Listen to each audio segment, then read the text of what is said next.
네, 오늘은 2025년도 우리 뜻깊은 성탄 주일입니다. 이렇게 소중한 날이긴 하지만 우리의 주변을 보면 밝기만은 않은 것 같습니다. 많은 사람들이 이 날을 기뻐하고 성탄 축하를 전하고 있지만 그러나 우리의 현실은 그렇게 평화롭지는 못합니다. 오늘 미국의 분위기도 그렇고 또 세계 정세도 과거 어느 때보다도 매우 불안스러운 이것이 오늘의 현실입니다. 테러 사건이 끊임없이 일어나고 있고 우리가 참 바람직스럽지 못한 일들을 볼 때마다 이 세상이 왜 이런가 이런 생각을 하게 됩니다. 여러분 뉴스를 통해서 들어보셨지만 호주에서는 그 대형 테러 사건이 얼마 전에 있었고 또 미국에서도 참 브라운 대학에서 그 총격 사고로 인해서 여러 사람이 목숨도 잃고 다치기도 했는데 그 범인과 또 피해자 사이를 보면 또 서로 잘 아는 그런 또 관계가 드러나고 있고요. 왜 이런 일이 이 21세기 과학 문명의 시대에 일어나고 있을까 생각하면 뭔가 변화되지 않으면 안 되겠다는 생각을 다시금 하게 됩니다.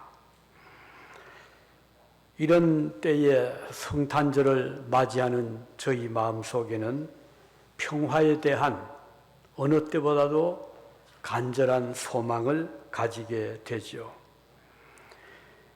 우리 주님의 오심은 이런 인류의 평화에 대한 소망을 이루어 주시는 평강의 왕으로 오셨다 이렇게 성경은 말씀을 하고 있습니다. 우리 오늘 본문 이사야 선지자가 기록한 9장을 보면 그는 평강의 왕으로 오실 것이라 이렇게 기록이 되고 있습니다. 그리스도께서 이 세상에 오실 때 주님의 모습은 어린 아기였잖아요. 이 아기는 우리와 똑같은 모습으로 태어났고 어머니 품에서 보호를 받아야 되는 그야말로 평범한 한 목수의 아들로 탄생을 하셨습니다. 이것은 하나님이 인간이 되신 겸손의 모습입니다. 하나님의 본체이시며 천지와 만물을 지으신 하나님께서 인간이 되어 오신 것, 그 자체만 해도 자기를 극도로 낮춘 그런 모습이죠. 인간 중에서도 어린 아기, 힘이 없는 아이로 부모의 손길이 없이는 생존조차 할 수 없는 그런 연약한 아기로 이 땅에 오셨습니다. 이것은 하나님이 자신을 얼마나 겸손히 낮추셨는가를 잘 보여줍니다. 그러나 이 세상 사람들은 자기의 신분을 높이기 위해서 여러 가지로 자기를 과장하고 있지 않습니까? 가령 일본의 천황은 태양신의 아들이라 이렇게 선전을 해오고 있습니다. 저 북한의 김일성은 백두산의 전기를 타고 태어난 태양 같은 존재라고 선전을 했습니다. 여기에 비해서 우리 주님은 얼마나 겸손하잖아요. 우리 예수님은 태어나실 때 해산할 장소마저 구하지를 못해서 짐승들이 밤을 새우는 구유에서 탄생을 하셨습니다. 그는 하나님의 아들이면서도 사람들에게 권력자나 임금으로 군림하신 적이 없습니다. 그는 종의 모습으로 오셨고 사람들에게 관심을 집중시키지도 못했으며 멸시와 천대를 받으셨습니다. 예수님은 태어나서 얼마 되기 전에 헤롯 왕의 시기와 질투로 유대를 피하여 애굽으로 피신을 하셔야만 되었지요. 그렇지만 아무리 진흙 속에 묻혀 있다 하더라도 진주는 여전히 진주이듯이 그리스도께서 비록 수많은 아이들 중에 한 아기로 탄생하셨지만 그는 하나님의 아들이셨습니다. 본문 6절에 보면 그의 어깨에는 정사를 메었고 그랬습니다. 이 정사라는 말은 통치권을 의미하거든요. 예수님께 그 어깨에 정권이 권력이 주어져 있다는 뜻입니다. 그는 세상을 다스리시는 왕권을 가지고 오셨습니다. 그럼에도 불구하고 그는 아주 겸손하게 일생을 살아가셨습니다. 오늘 이사야 선지자가 전해주신 이 아기 예수님은 어떤 자로 오셨는가? 그는 평강의 왕으로 탄생하셨다고 했습니다. 평강이라는 말은 평화라는 말과 같은 뜻이죠. 이 세상을 평화롭게 다스리시는 왕으로 오셨다는 뜻입니다.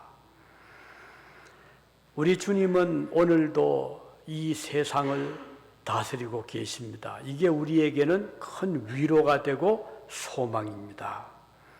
아무리 악한 왕이 일어나서 권력을 휘두르고 독재 정치를 펴는 그런 나라가 있어 왔지만 우리 주님은 한결같이 평화로 이 세상을 다스리고 계십니다. 지금도 세계 곳곳에는 자기 권력을 지키기 위하여 폭력을 사용하는 통치자들이 많이 있습니다.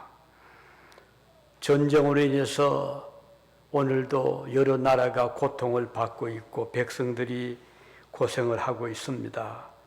그렇지만 우리에게는 희망이 있고 소망이 있습니다. 그 이유는 우리 주님이 평화로 세상을 다스리실 것이라고 약속을 하셨기 때문입니다. 주님께서는 이렇게 말씀하셨습니다. 마태복음 11장 28절에 수고하고 무거운 짐진 자들아 다 내게로 오라 내가 너희를 편히 쉬게 하리라. 오늘 우리가 살아가는 이 세상에서 우리가 날마다 수고의 짐을 지고 살아갑니다. 그렇지만 우리 예수님은 수고하고 무거운 짐지고 고통스러워하는 우리 각자에게 평강의 왕으로 오셨습니다. 우리 주님은 우리에게 평안을 주시는 분이십니다. 그분에게서 진정한 삶의 평화를 우리는 누릴 수 있습니다. 왜냐하면 그는 우리에게 삶의 참된 가치를 부여해 주시고 삶의 의미와 목적을 알게 하실 뿐 아니라 그 목적에 이룰 수 있도록 도와주시기 때문입니다. 그분 안에서 진정한 자유와 평화 그리고 행복을 우리는 찾을 수 있습니다. 요한복음 14장 27절에서 주님이 말씀하시기를 평안을 너희에게 끼치노니 곧 나의 평안을 너희에게 주노라. 내가 너희에게 주는 것은 세상이 주는 것과 같지 아니하니라. 너희는 마음에 근심도 하지 말고 두려워하지도 말아라. 이렇게 말씀해 주셨습니다. 바울 사도도 그의 서신 빌립보서 4장 7절에서 말씀하시기를 모든 지각에 뛰어난 하나님의 평강이 그리스도 예수 안에서 너희 마음과 생각을 지켜주실 것이라 이렇게 말씀을 하셨습니다. 우리 예수님이 오신 목적은 오늘 여러분과 저에게 이 땅에 수많은 고생하는 압제당하는 근심하는 자들에게 평강을 주시기 위해서 오셨다는 것이 오늘 첫 번째 중요한 메시지입니다. 자, 그분은 또 어떻게 우리를 평강으로 다스리시는가? 7절에 보면 그리스도께서는 이 세상을 공평과 정의로 다스리신다고 말씀을 하고 있습니다.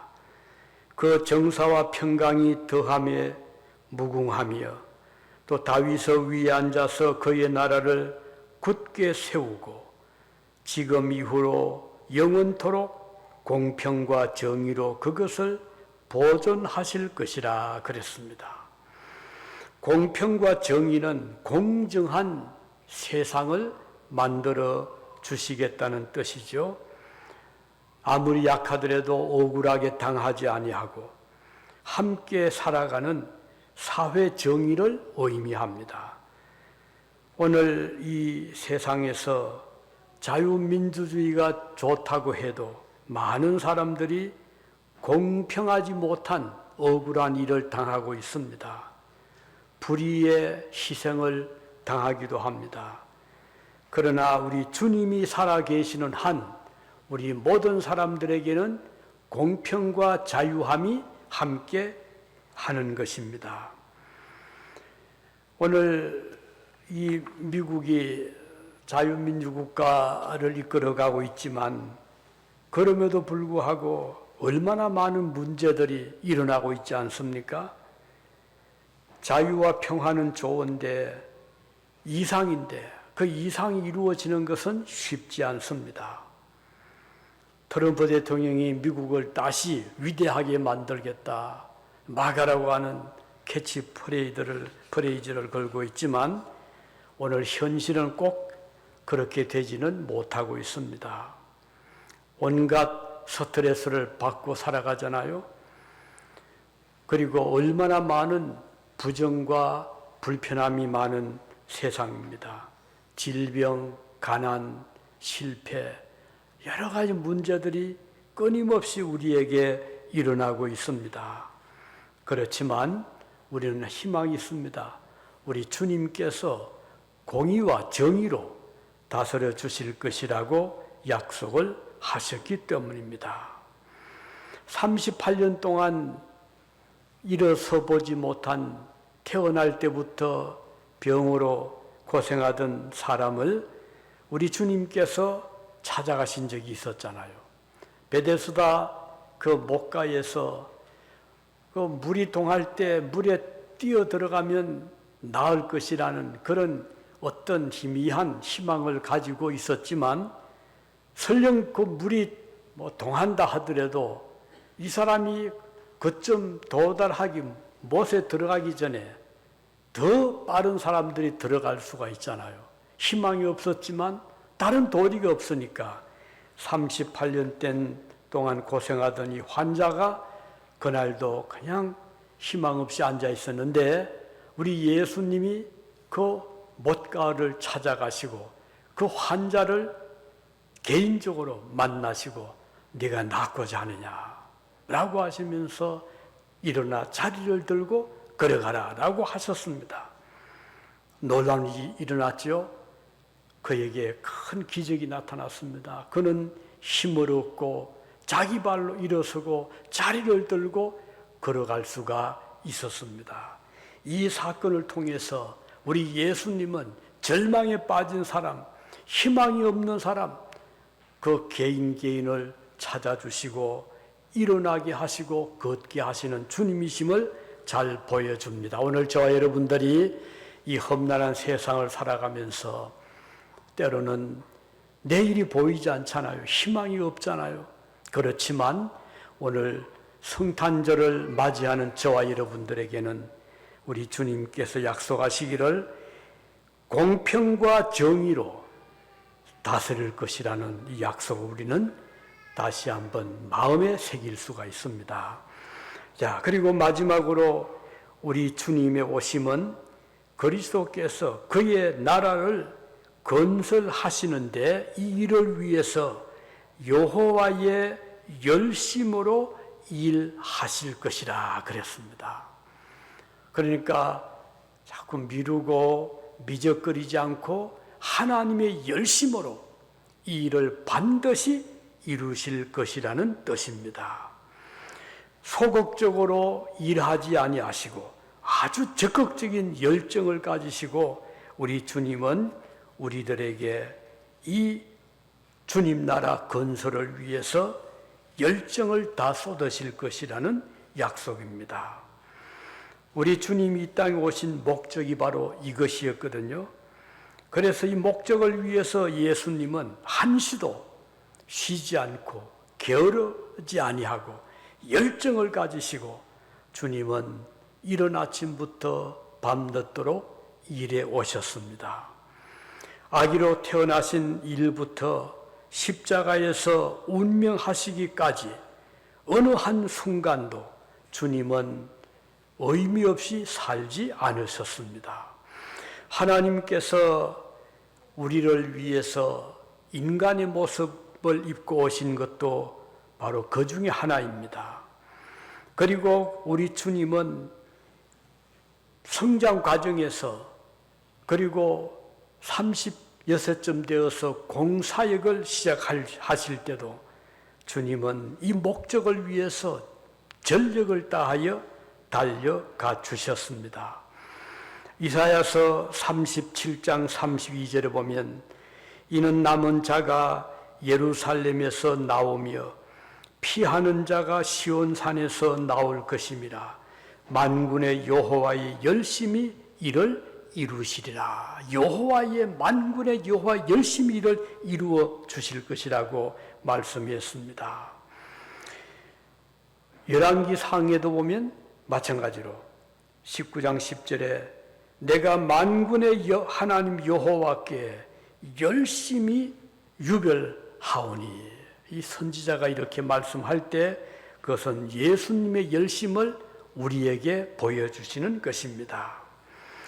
이런 여러 성경들의 그 구절들을 보면 하나님은 그의 뜻이 뭐죠?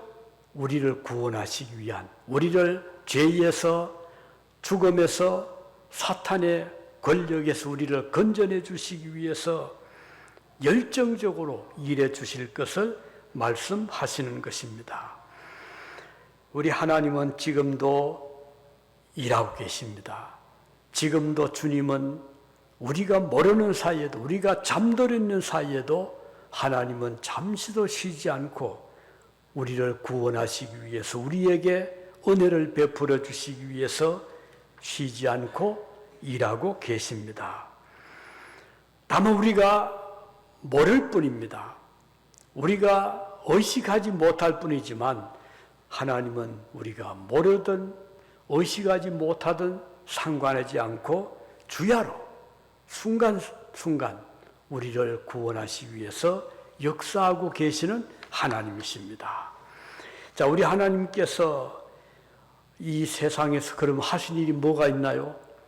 우선 눈에 떠있는 것은 자연 만물을 하나님이 창조하셨을 뿐만 아니라 지으신 자연 만물을 끊임없이 지금 움직이고 운행하고 계시거든요. 비가 내리는 것, 바람이 불게 하는 것, 낮과 밤이 이어서 계속 하루하루 세월이 흘러가게 하는 것도 우연이 아닙니다. 모든 자연 만물뿐 아니라 인간의 태어나고 성장하고 그리고 일생을 살아가는 과정에서도 하나님은 열정적으로 일을 하고 계십니다. 만일에 하나님이 사역을 딱 중단한다면, 손을 거두신다면 당장 어떤 일이 일어날까요? 이 우주가 운행되지를 못합니다. 그리고 인간이 생존할 수 있는 여건이 다 무너지고 맙니다.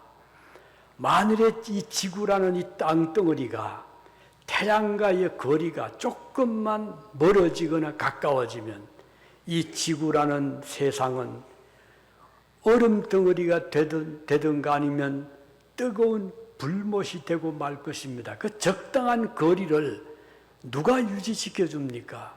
과학자들은 우연이라고 말할지 모르지만 우연은 없습니다. 하나님이 그 거리를 지켜주고 계시고 끊임없이 산소를 공급하시는 것, 사계절을 주시는 것, 끊임없이 비와 눈을 통해서 우리에게 마실 물을 공급하시는 그분은 바로 하나님이십니다. 우리의 육신의 한순간도 하나님의 도우심이 없이는 생존할 수가 없습니다. 더 중요한 것은 하나님께서 우리의 삶을 위해서 우리를 해치려는 엄청난 악의 세력, 사탄의 세력, 죽음의 세력으로부터 우리를 보호하고 계시는 것입니다. 우리가 오늘 하루를 이렇게 아침에 눈을 뜨고 건강하게 걷고 이 자리에 나오게 된 것도 하나님의 은혜가 아니면 불가능합니다. 우리를 지켜주시는 하나님, 우리가 먹고 마시는 모든 양식을 누가 공급합니까? 땅에서 저절로 나왔다고 천만에 아닙니다.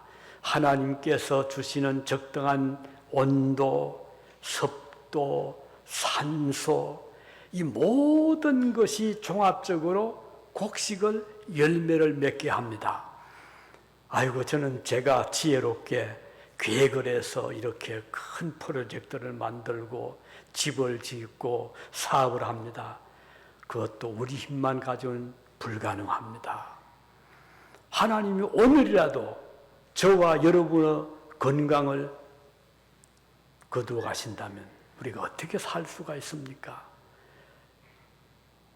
우리 주변에 훌륭한 예술인들, 훌륭한 그 사업가들, 많은 분들이 세상을 떠나고 있잖아요. 하나님께서 불러가시면 다 두고, 명성도 두고, 명예도 두고, 재산도 두고 떠나야 되거든요. 근데 오늘 우리가 이렇게 살아있다는 이 하루하루는 하나님의 은혜로 가능한 것입니다. 이 모든 일을 하나님이 미지근하게 하시는 것이 아니라 열정을 가지고 한 사람 한 사람을 하나님이 도우고 계십니다. 어린 아이가 자라갈 때 하나님께서 보호의 천사들을 아이들에게 보내주신다고 했습니다. 그래서 아이들은 잘 자라가는 것입니다. 위험한 데서 천사가 보호를 해줍니다. 건강하도록 온갖 바이러스, 병원체로부터 보호를 해줍니다. 아이가 성장하는 것, 또 우리가 건강하게 살아가는 것도 하나님의 은혜가 아니고는 불가능합니다. 이 일을 위해서는 열정이 필요합니다. 어떤 열정이요?